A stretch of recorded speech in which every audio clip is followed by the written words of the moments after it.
Hello students आप जानते हैं लास्ट कुछ क्लासेस से हम लोग एप्लीकेशन ऑफ डेफिनेट इंटीग्रेशन से रिलेटेड एंड इंपॉर्टेंट एग्जांपल्स ले रहे हैं।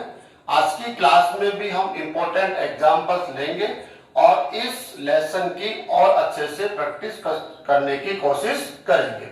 तो स्टार्ट करते हैं स्टूडेंट्स। आज की क्लास में हमने फर्स्ट एग्जांपल लिया है इस चैप्टर से related area between y equal to sine x. ये आपका फर्स्ट कर्व है एंड सेकंड कर्व है y equal to cos x। Next y axis and आपके पास जो कंडीशन है x की ग्रेटर और इक्वल टू 0 बट लेस और इक्वल टू I/2। तो आपको क्वेश्चन क्या मिला है कि आपको एक ऐसा बाउंडेड रीजन यहां पर लेकर आना है जो गिवन जो टू कर्व्स है y एक्सिस है एंड दिस x की जो कंडीशन है उनसे बाउंडेड कोई कर्व होगा और उस बाउंडेड कर्व को सबसे पहले आपको ड्रा करना पड़ेगा। ड्रा करने के पश्चात उसको आपको पहचानना होगा और पहचान कर क्या करेंगे, आप उसको हाईलाइट करेंगे, उसको डार्क कर देंगे और उसके बाद उस बाउंडेड रीजन का एरिया आपको फाइंड आउट करना है। और किस मेथड से फाइंड आउट करना है आप जानते हैं, कौन सा मेथड है?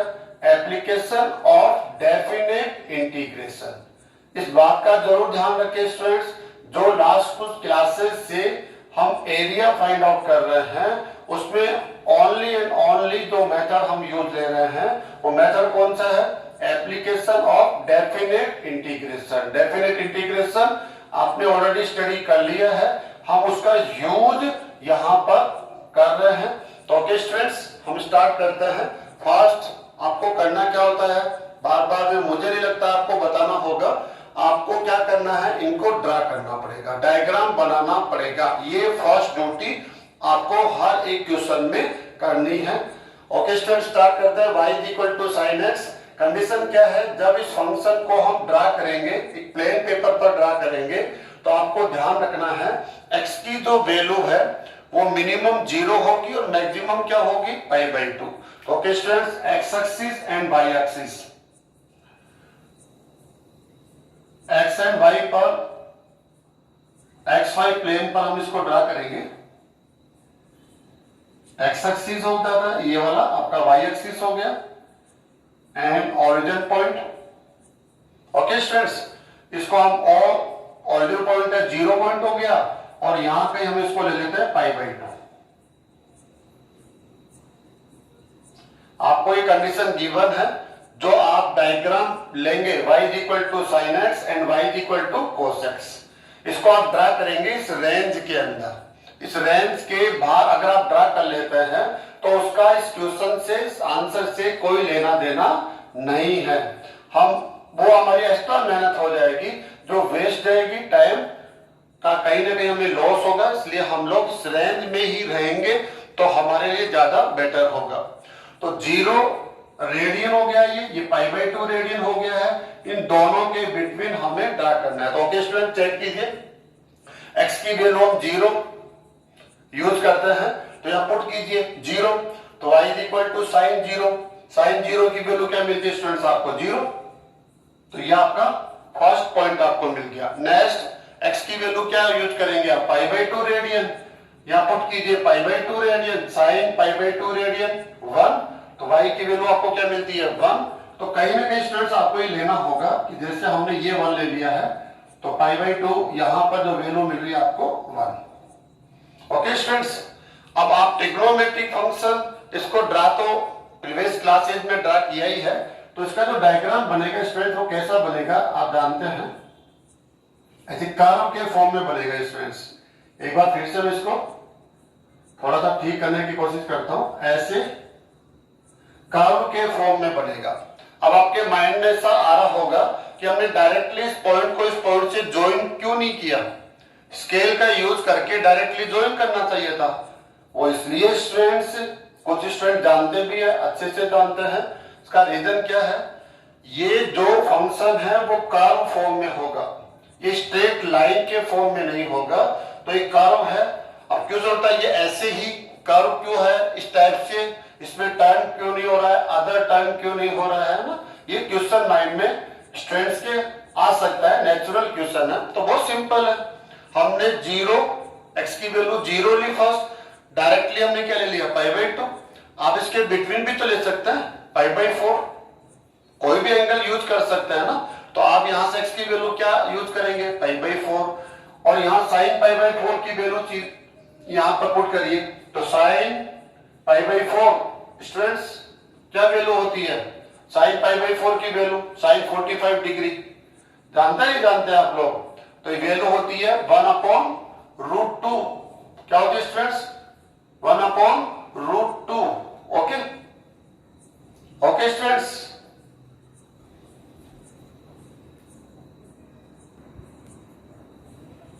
तो स्टूडेंट्स हम यहां चेक कर रहे थे कि कर्व इस प्रकार से क्यों आ रहा है, तो इसका रीजन आप क्या देख सकते हैं कि आप 0 रेडियन टू π/2 रेडियन के बिटवीन कोई भी एंगल यूज कर सकते हैं।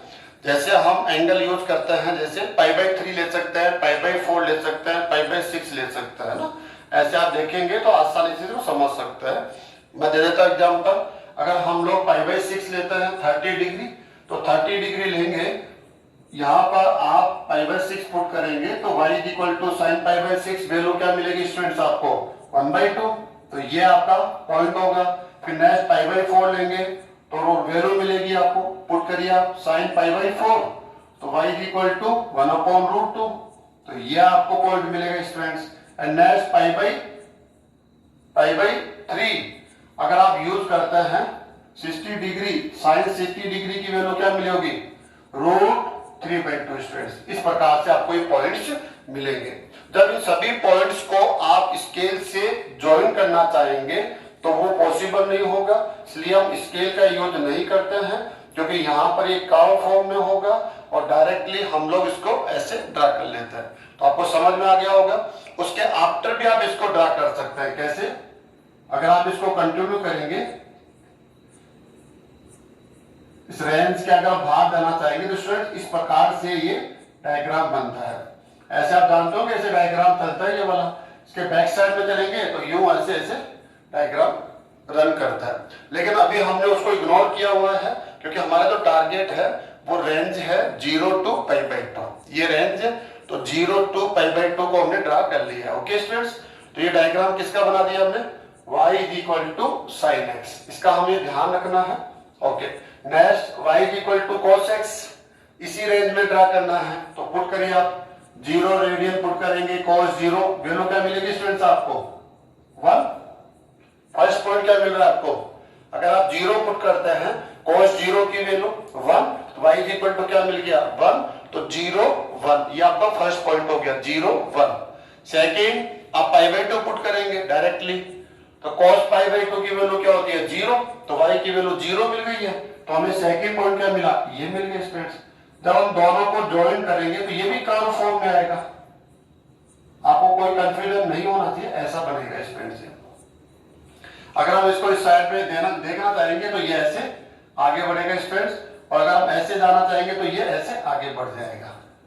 ओके, आप जानते हैं। अब आपको ये क्वेश्चन माइंड में नहीं होना चाहिए कि इस पॉइंट को इस पॉइंट से हम डायरेक्टली ज्वाइन क्यों नहीं कर रहे हैं। सेम रीजन, इन दोनों के बिटवीन आप अदर एंगल्स को चूज करें और यहां इस फंक्शन में पुट करें, जो y की वैल्यू आपको मिलती है उसके अकॉर्डिंग ये जो कर्व होगा वो इसी फॉर्म में मिलेगा आपको, ये स्ट्रेट लाइन में नहीं होगा, अदर फॉर्म में नहीं होगा। तो ओके स्टूडेंट, दोनों को हमने ड्रा कर लिया है। अब हमें ध्यान देना है, ये जो डायग्राम है, ये वाला डायग्राम जिसको हम कह सकते हैं, ये डायग्राम है y = sin of x, और ये डायग्राम है y = cos of x। हमें ध्यान रहे, ठीक है। ओके, y एक्सिस कौन है, ये आपका y एक्सिस हो गया, एंड ये आपका रेंज हो गया। अब स्टूडेंट्स आपने डायग्राम तो बना लिया, डायग्राम बनाने के बाद हमारा जो सेकंड टारगेट होता है, सेकंड जो वर्क हमें करना होता है वो क्या होता है, हम उस बाउंडेड रीजन को पहचाने जिसका एरिया हमें फाइंड आउट करना है। तो आप पहचानिए किसके बिटवीन ये बाउंडेड रीजन है, तो ये 2 कर्व है एंड y एक्सिस है। तो आप देख लीजिए ये y एक्सिस आ गया, ये आपका फर्स्ट कर्व हो गया y is equal to sine x, ये आपका सेकेंड कर्व हो गया y is equal to cos x. तो स्टूडेंट्स ये वाला रीजन आप लोगों को देखना है।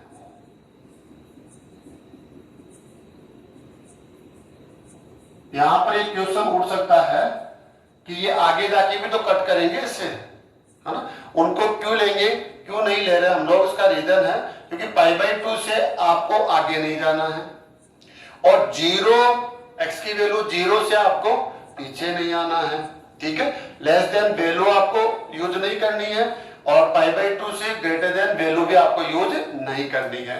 तो ये आपका रेंज हो गया स्टूडेंट, इधर से ये वाई एक्सिस हो गया, ये आपका y is equal to sine x हो गया और ये हो गया आपका y is equal to cos x. हम यहां भी इसको पुट कर दिखा सकते हैं ऐसे, तो ये आपको यहां पर हम पुट कर देते हैं y is equal to cos of x। Okay students, और इसको हम क्या कह देंगे y is equal to sine x, ठीक है। तो आपको ये वाला एरिया फाइंड आउट करना है। तो आपने इसको पहचान लिया और हमने इसको हाईलाइट भी कर दिया है। थर्ड नंबर पे हमें क्या करना है, इनके इंटरसेक्ट पॉइंट को फाइंड आउट करना है क्योंकि हमें लिमिट की आवश्यकता होगी। तो ये जो दोनों कर्व है या वाई एक्सिस है, इनके जो इंटरसेक्ट पॉइंट होते हैं जहां पर एक दूसरे को ये काटते हैं, वो पॉइंट्स हमें चाहिए होते हैं। तो ये कोऑर्डिनेट तो आप जानते हैं, सॉरी 0 0, ये कोऑर्डिनेट भी आपको पता है स्टूडेंट्स, क्या होगा इस कोऑर्डिनेट्स को 0 1। अब आपको ये वाले पॉइंट के कोऑर्डिनेट चाहिए तो हम कोई भी नाम दे देते हैं इसको हम लोग, जैसे ये आपका क्या हो जाएगा, यहां से हम एक परपेंडिकुलर ड्रा कर देंगे स्टूडेंट्स। चलो एक बार हम इसको ए पॉइंट दे देते हैं, इसके कोऑर्डिनेट चाहिए स्टूडेंट्स हम लोगों को, ए पॉइंट के कोऑर्डिनेट। अब करना क्या है आपको, ए पॉइंट तीन कर्व का इंटरसेक्टिंग पॉइंट है, y is equal to sine x and y is equal to cos x. इनका क्या है, ये इंटरसेक्टिंग पॉइंट है। तो इन दोनों की हेल्प से इसको हमें क्या करना है, सॉल्व करना है। ओके स्टूडेंट्स, तो देख लेते हैं हम लोगों को किसको फाइंड आउट करना है, हमें ए पॉइंट के कोऑर्डिनेट को फाइंड आउट करना है। ये हमारा यहां पर कैलकुलेशन बाय फर्स्ट वर्क होगा। Okay, y is equal to sine x and y is equal to cos x। क्या करेंगे स्टूडेंट्स, यहां पर हम y की वैल्यू आप पुट कर देते हैं तो हमें क्या मिलेगा, sin x is equal to cos x।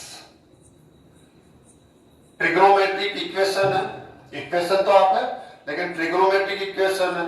Last class में आपने ट्रिग्नोमेट्रिक फंक्शन, ट्रिग्नोमेट्रिक इक्वेशन, है ना, ऐसे बहुत कुछ नॉलेज से रिलेटेड लिया हुआ है। तो ट्रिग्नोमेट्रिक इक्वेशन को हम कैसे सॉल्व करते हैं आपकी जानकारी में होगा। तो मैं छोटा सा यहाँ पर हल्का सा हेल्प जो होगा, मोटी बात है वो बता देता हूँ आपको। यहाँ पर जो ये ट्रिग्नोमेट्रिक इक्वेशन है, यहाँ पर 2 ट्रिग्नोमेट्रिक फंक्शन है, साइन एक्स भी है साथ में कोस एक्स भी है।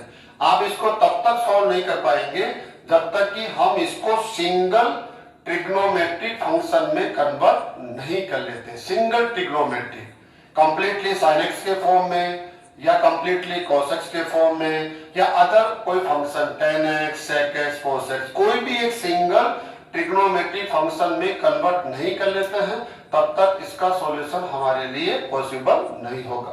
तो हमें एक आइडिया यहाँ पर मिलता है कि हम क्यों नहीं इन दोनों को tan ऑफ x के फॉर्म में या cot ऑफ x के फॉर्म में कन्वर्ट कर ले। कैसे, cos ऑफ x से डिवाइड कीजिए आप, बोथ साइड को cos ऑफ x से डिवाइड करेंगे तो आपको क्या मिलेगा students, tan of x is equal to 1, then आप जानते हैं tan of x is equal to 1 को क्या लिख सकते हैं, tan पाई बाई 4, देन और भी लिख सकते हैं लेकिन हम लोगों ने यहाँ पर tan pi by 4, sorry pi by 4 क्यों लिया, क्योंकि यहाँ पर जो ये एंगल पॉसिबल हो सकता है वो कौन सा हो सकता है, पाई बाई 4 हो सकता है, less than pi by 2, greater than pi. ठीक है, इस वजह से जानबूझकर हमने सोच समझकर यहाँ पर 1 को क्या लिखा है, tan pi by 4। Okay students, तो x की वैल्यू क्या मिली आपको, पाई बाई 4। अब आप x की वैल्यू पाई बाई 4 यहाँ पुट कर दीजिए, देन y की वैल्यू क्या मिलेगी आपको, 1/√2। चाहे आप यहां पुट करिए चाहे आप यहां पुट करिए, तो कुल मिलाकर आपको ए पॉइंट के कोऑर्डिनेट मिल गए हैं π/4 एक्स कोऑर्डिनेट है, 1/√2 वाई कोऑर्डिनेट है। ये आपके लिए कंपलसरी था। अब स्टूडेंट इसका जो आंसर है वो आप 2 टाइप से दे सकते हैं। कैसे? एक्स एक्सिस की हेल्प लेकर या वाई एक्सिस की हेल्प लेकर। दोनों मेथड आपके पास ऑप्शनल है, आप जो चाहे उसको यूज कर सकते हैं। तो फर्स्ट हम एक्स एक्सिस की हेल्प लेंगे, तो यहां से क्या करेंगे, एक परपेंडिकुलर ड्रा कर देंगे, इसको आप एम पॉइंट बोल दीजिए। एम पॉइंट, इस एम पॉइंट के कोऑर्डिनेट भी स्टूडेंट्स आपके पास होने चाहिए। तो एम पॉइंट के कोऑर्डिनेट बताइए आप, यहां पर एक्स कोऑर्डिनेट क्या होगा, यहां देख लीजिए आप π/4, क्योंकि आपने परपेंडिकुलर ड्रा किया है, तो ए का जो एक्स कोऑर्डिनेट होगा वही एम पॉइंट का एक्स कोऑर्डिनेट होगा, एंड वाई कोऑर्डिनेट आप जानते हैं स्टूडेंट 0 होगा। ओके, तो अब आप देखिए ये वाला आपको एरिया फाइंड आउट करना है, तो हम यहां पर एक फॉर्मूला जनरेट करेंगे, एक्स एक्सिस की हेल्प ले रहे हैं। ठीक है, तो हम लिख रहे हैं यहां पर एरिया बिटवीन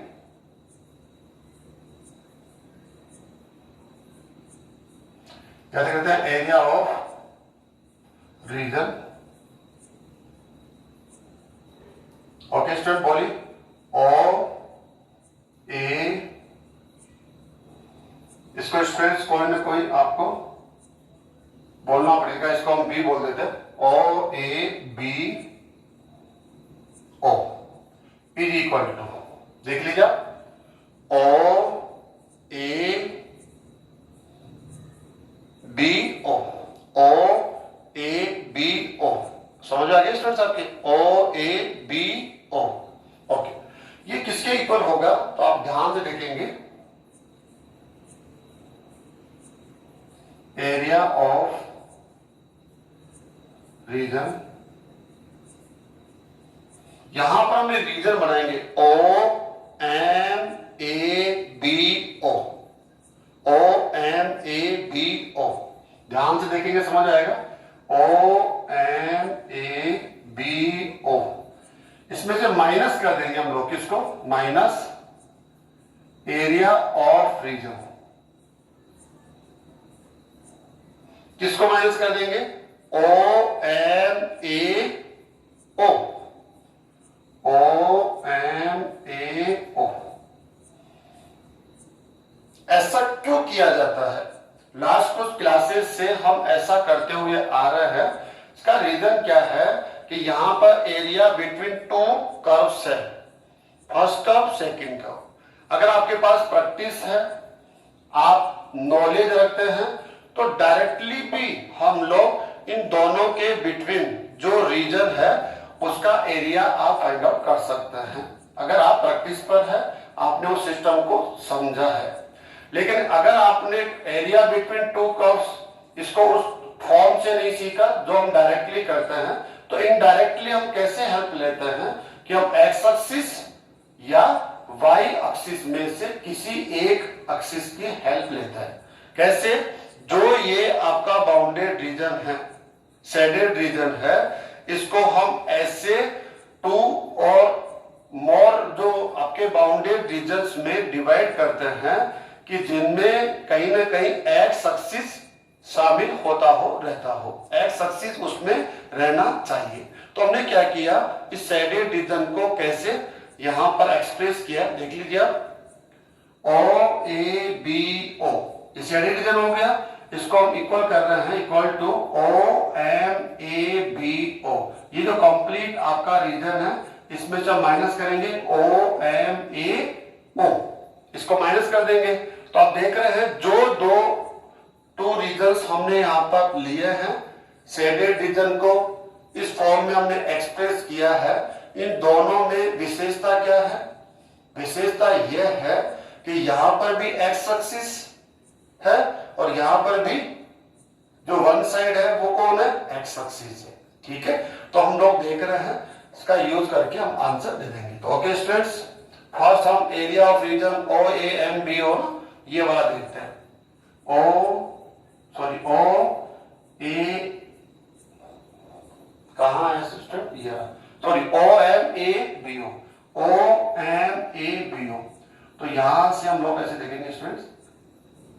वर्टिकली स्ट्रिप्स आपको लेनी है, ऐसे वर्टिकली स्ट्रिप लेनी है। ओके, जिसका जो वन साइड होगा वो एक्स एक्सिस के साथ होगा और सेकंड साइड होगा वो कर्व के साथ होगा। ओके, अब आपको जानते हैं इसकी जो विड्थ होगी वो dx होगी और इसकी जो लेंथ होगी स्टूडेंट्स उसको y से रिप्रेजेंट करते हैं। और y किससे यूज करना है आपको, y सेकंड साइड देखिए आप, y is equal to cos x, कौन है यहाँ पर c, तो yc आप यूज कर लीजिए, yc, c का मतलब हो जाएगा कि आप cos ऑफ x ये वाला यहां पर y की वैल्यू इस कर्व से लेने वाले हैं, से y1 भी यूज कर सकते हैं। तो इसका एरिया क्या हो जाएगा स्टूडेंट, देखिए लेंथ इंटू विड्थ, लेंथ है yc और विड्थ क्या है आपका dx। ऐसे आप क्या करेंगे, कोई सिंगल स्ट्रिप थोड़ी लेना है आपको इन्फिनिट स्ट्रिप्स लेने, इन्फिनिट्स, ऐसे यहां से स्टार्ट करेंगे आप और यहां पर इसको एंड कर देंगे स्टूडेंट, ठीक है। तो ऐसे इन्फिनिट स्ट्रिप्स लेंगे और क्या करना है आपको लेंथ इंटू विड्थ करके हर एक वर्टिकल स्ट्रिप का एरिया फाइंड आउट करना है और सबका क्या लेना है आपको, सम। तो सम को हम यहां किससे रिप्रेजेंट करते हैं, इंटीग्रेशन। ओके, तो आप इंटीग्रेशन, अब आपको बताना पड़ेगा कि ये जो इंटीग्रेशन है, समेशन है, वो स्टार्ट कहां से होगा, एंड कहां पर होगा। तो हम यहां से देखेंगे, ये आपका इस लेफ्ट साइड से ये बाउंड्री है और राइट साइड से ये बाउंड्री है। अब आपको लिमिट देखनी पड़ेगी, लिमिट x की रखनी है y की है, तो विद रेस्पेक्ट टू x है, तो वेरिएबल कौन होगा, x। तो यहां इस पॉइंट पर x की वैल्यू क्या है, 0 और इस पॉइंट पर x की वैल्यू क्या है, π/4। तो लिमिट क्या हो जाएगी students, 0 to π/4। Okay, minus area of region, ये वाला OMAO, OMAO, इसके लिए भी स्टूडेंट्स क्या करने वाले हम लोग, ऐसे वही वर्टिकल स्ट्रिप जिसका जो वन साइड है वो एक्स एक्सिस लेना है और सेकंड साइड कौन हो जाएगा, कब। अब इसकी जो लेंथ है वो वाई एस से ले देते हम लोग। हमें खुद को देखना है कि जो वाई की वैल्यू है वो कौन से कर्व से लेना है, ये वाला कर्व है और उस कर्व का इक्वेशन क्या है, y is equal to sine x. इसको y1 y2 ऐसे भी पुट कर सकते हैं, या आप जैसे सर्किल है c यूज कर सकते हैं, पैराबोला है p यूज कर सकते हैं, इलिप्स है e यूज कर सकते हैं, ऐसे स्टूडेंट्स। तो यहाँ पर साइन कोस है तो हमने c एंड s यूज कर लिया। अब इस वर्टिकल स्ट्रिप का एरिया क्या हो जाएगा, लेंथ इंटू विड्थ। तो लेंथ क्या है स्टूडेंट्स की, ys, विड्थ क्या है, dx। ऐसे सबका समेशन हो जाएगा और लिमिट क्या होगी, x की लिमिट होगी 0 टू π/4। इस पॉइंट का x कोऑर्डिनेट कौन है, 0। इस एंड पॉइंट का x कोऑर्डिनेट कौन है, π/4। तो 0 से स्टार्ट होकर आपको कहां पर एंड करना है, π/4 पर। तो 0 टू π/4। ओके स्टूडेंट्स, अब वैल्यू पुट करनी है और कुछ भी नहीं है। इंटीग्रल ऑफ 0 टू π/4, यहां से आपको y की वैल्यू आपको किससे लेना है, ये वाला cos ऑफ x, ठीक है। तो y हो जाएगा cos x dx minus 0 to π/4। यहां पर ys जिसके पास साइन है वहां से लेना sin x dx। Okay students, काफी सिंपल है। देखिए cos ऑफ x, इसका इंटीग्रल क्या हो जाएगा, जानते ना आप, sin x limit 0 to π/4 minus sine of x, इसका इंटीग्रल होगा minus cos of x 0 to π/4। Okay, put करिए आप, sine π/4 minus sine 0, upper limit minus lower limit minus and minus, इसको आउटसाइड में लीजिए तो क्या हो जाएगा, प्लस कर दीजिए इसको आप, प्लस आप पुट करिए cos π/4 माइनस cos 0। सिंपल सी कैलकुलेशन है, sine π/4 1/√2 minus 0 plus 1/√2 minus 1। Okay students, अब देखिए आप इन दोनों का सम ले लेंगे आप, तो 2/√2 माइनस 1 क्या होगा, √2 माइनस 1।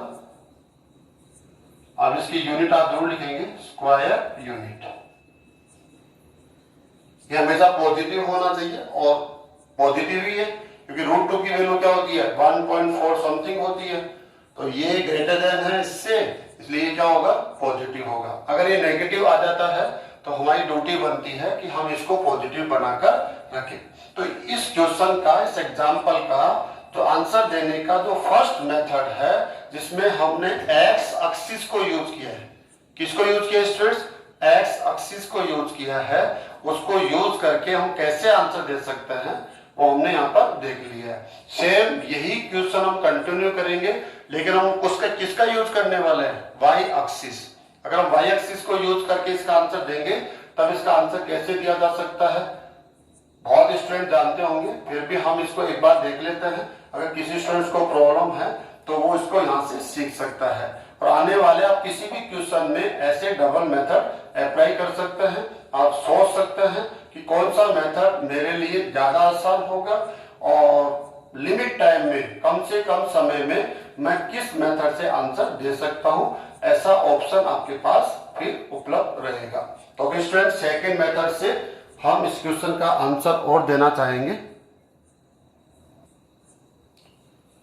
स्टूडेंट्स सेम क्वेश्चन हमने लिया है, लेकिन इसका आंसर अब हम वाई एक्सिस की हेल्प लेते हुए देंगे।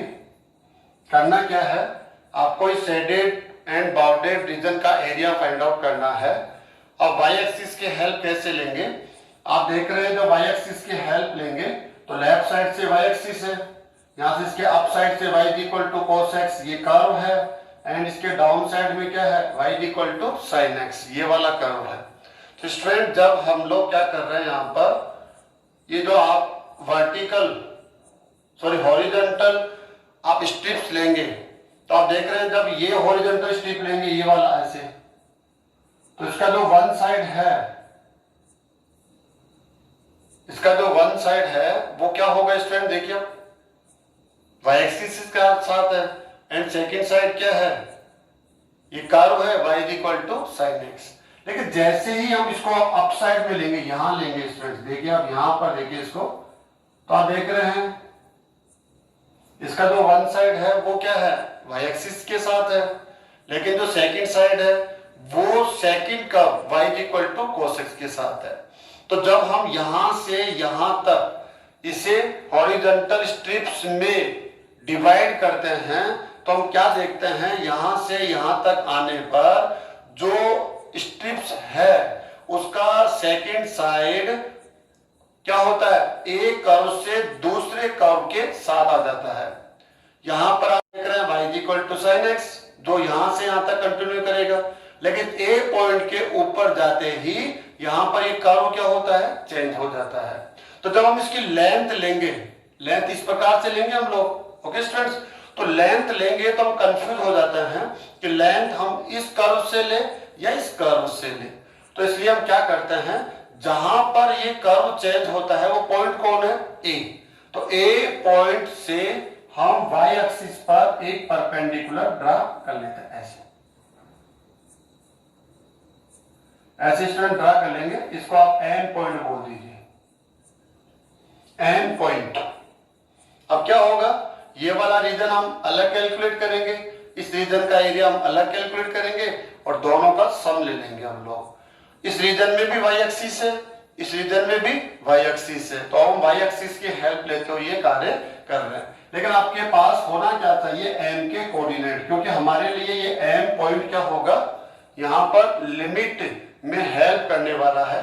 तो एम के कोऑर्डिनेट यहां से ले सकते हैं स्टूडेंट्स, यहाँ पर एक्स कोऑर्डिनेट तो क्या होगा 0, and y coordinate A point से ले सकते हैं 1/√2। ओके, अब हम लिख रहे हैं, यहां एक फॉर्मूला बना रहे हैं, एरिया ऑफ रीजन। रीजन को आप यहां पर स्टूडेंट्स किससे डिफाइन करेंगे, आप O A B O is equal to area of region. First region कौन सा होगा students, O A N O plus area of region. Second region कौन सा स्टूडेंट्स, अब यहां से MABO, MABO। स्टूडेंट्स बात का जरूर ध्यान रखना चाहिए आपको, ये सबसे इंपॉर्टेंट पार्ट है कि जब आप इन दोनों का प्लस करेंगे तब इस शेडेड रीजन का एरिया मिलेगा।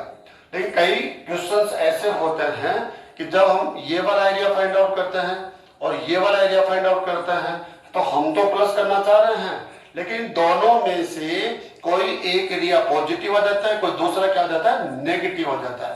तो आप प्लस करने के बाद भी ये क्या हो जाता है, माइनस हो जाता है। तो ऐसा क्यों होता है, इसका रीजन यहां तो नहीं होगा कभी भी, क्योंकि यहां पर ये जो दोनों रीजन है वो वाई एक्सिस के राइट साइड में है। अगर सिंगल साइड में है, जैसे ये वाई एक्सिस है, ये वाला रीजन भी राइट में है, ये रीजन भी क्या है, राइट में है। इसका मतलब हो गया यहाँ पर जो एक्स की वैल्यू क्या है, दोनों में पॉजिटिव है। अगर सिंगल साइड में हो तो दोनों का साइन क्या होता है, सेम होता है। ये पॉजिटिव तो ये भी पॉजिटिव, ये नेगेटिव तो ये भी नेगेटिव, तो गारंटेड ये क्या होंगे, प्लस ही होता है। अगर ये दोनों लेफ्ट साइड में हो तब भी कोई चिंता वाली बात नहीं होती है, तब भी ये प्लस ही होंगे, ठीक है। लेकिन इनमें से कोई एक रीजन राइट में हो, दूसरा रीजन लेफ्ट में हो, तो बहुत ध्यान से स्टूडेंट्स दोनों का जो साइन होगा वो अपोजिट होगा, एक का साइन प्लस होगा, दूसरे का माइनस होगा।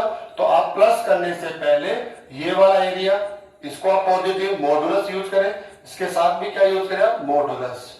ऐसे आपको mod of area, mod of this है ना, ऐसे आप कर सकते हैं इसके अंदर। ये काफी बहुत इंपॉर्टेंट है, बोर्ड में जनरली ऐसा क्वेश्चन कर लिया जाता है और स्टूडेंट फुल कॉन्फिडेंस से आंसर दे के आ जाता है।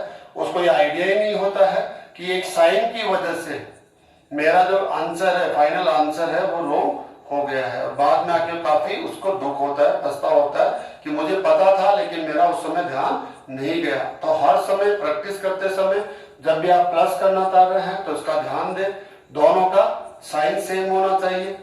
प्लस करना चाह रहे हैं, अगर आप माइनस करना चाह रहे हैं तभी जो एरिया फाइंड आउट कर रहे हैं वो पॉजिटिव होने चाहिए, क्योंकि आप माइनस करना चाह रहे हैं, ये भी पॉजिटिव ये भी पॉजिटिव, तभी तो माइनस होगा। अगर ये पॉजिटिव ये नेगेटिव, आपने माइनस साइन लगा रखा है तो दोनों प्लस हो जाएंगे, तब भी आंसर गलत हो जाएगा। तो जब भी आप एरिया फाइंड आउट करते हैं वो पॉजिटिव होना चाहिए। हाँ, आंसर प्लस से आएगा तो आपको प्लस लेना है, आंसर माइनस लेने से आएगा तो आपको माइनस लेना है, लेकिन जो भी एरिया आप फाइंड आउट कर रहे हैं वो क्या होना चाहिए, पॉजिटिव होना चाहिए। तो सबसे अच्छा तरीका क्या होता है इसका, कभी भी मिस्टेक ना हो तो इसका रास्ता क्या होता है, ये वाला जो रीजन है इसका एरिया आप अलग से फाइंड आउट करें और अगर नेगेटिव आ जाए तो उसको पॉजिटिव बना ले पहले, और ये वाला एरिया है उसको भी आप अलग से फाइंड आउट करें और अगर ये नेगेटिव आ जाए तो उसको भी क्या बना लिया जाए, पॉजिटिव। अब जैसा हमारा एक फॉर्मूला बोलता है कि प्लस ले लीजिए तो फाइनल आंसर आ जाएगा, माइनस के लिए बोलता है तो माइनस ले लीजिए, कभी मिस्टेक होती ही नहीं है। हम डायरेक्टली एक साथ करते हैं तब जाके हमें थोड़ा सा सावधान रहना पड़ता है। एरिया ऑफ रीजन, ये वाला रीजन स्टूडेंट्स ये, अब इसकी जो विड्थ है वो क्या होगी स्टूडेंट्स, डी वाई, क्योंकि वाई एक्सिस का एक स्मॉल पार्ट है वाई एक्सिस का, तो डी वाई। अब इसकी जो लेंथ होगी वो एक्स के फॉर्म में होगी स्टूडेंट्स, एक्स, ठीक है। तो आप x1 ले लीजिए इसको, चलो x1, तो क्या हो जाएगा ये,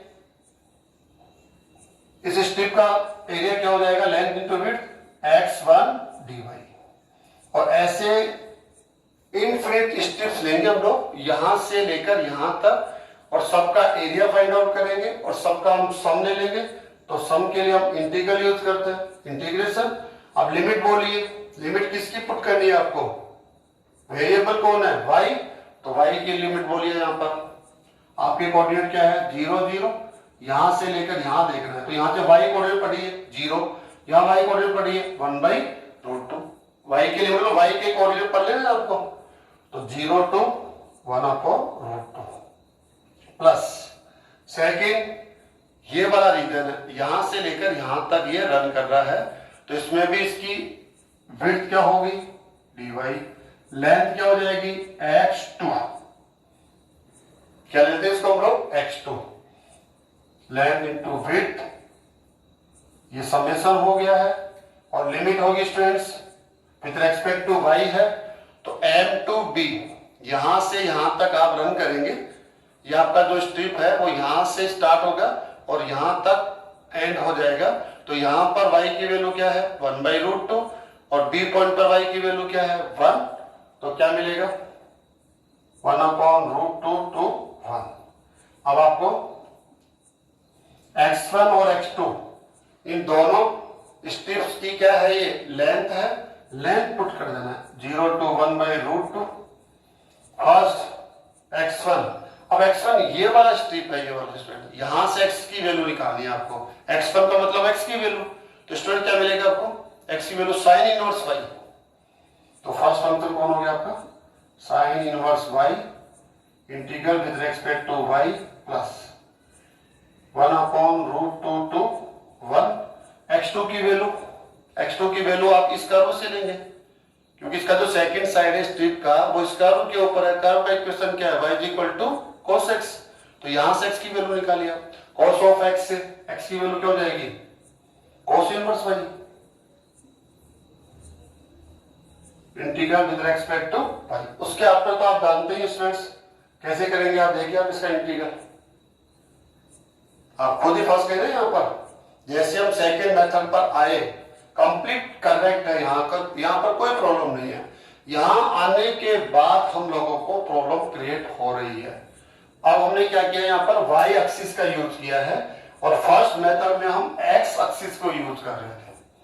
लेकिन जब x एक्सिस को यूज कर रहे थे तो यहाँ पर जब हम इंटीग्रल तक जब हम आ गए थे तो हमें जो फंक्शन मिले थे वो काफी सिंपल थे, उनका इंटीग्रल लिखना काफी सिंपल था। एक फंक्शन sin x था, एक फंक्शन cos x था, और दोनों का इंटीग्रल हमारे लिए चुटकी का एक खेल था, आसानी से हम लोगों ने लिख दिया था। लेकिन जैसे हम लोग सेकेंड मेथड पर आए, हमने x एक्सिस की हेल्प न लेकर किसकी हेल्प ली, y एक्सिस की। तो हम क्या देखते हैं, बहुत परफेक्ट हम यहां तक आ गए हैं। लेकिन अब जो डेफिनेट इंटीग्रल है, जब इस फंक्शन को हम देखते हैं तो इतना आसानी से या डायरेक्टली हमारे पास इसका कोई फॉर्मूला नहीं है। क्या इसका इंटीग्रल होगा नहीं जानते हैं, लेकिन हाँ ये भी नहीं कह सकते कि इस फंक्शन का इंटीग्रल हम जानते नहीं है।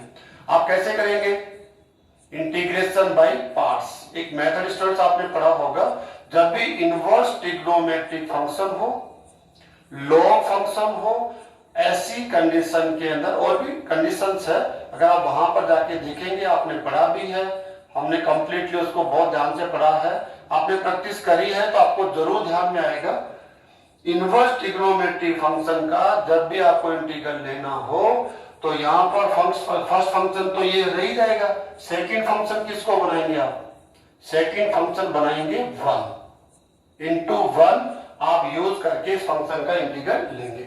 जैसे मैं इसको यहीं पर छोड़ देता हूं, यहां पर हम ऐसा कर लेते हैं sign inverse y into 1 dy ऐसे स्ट्रेस। करंट में वेरिएबल कौन है, y है, ऐसे हम करेंगे। अब लिमिट तो बाद में आप यूज कर लेंगे। आप जानते हैं इंटीग्रेशन बाय पार्ट्स कैसे करते हैं, फर्स्ट फंक्शन इसको एज इट इज,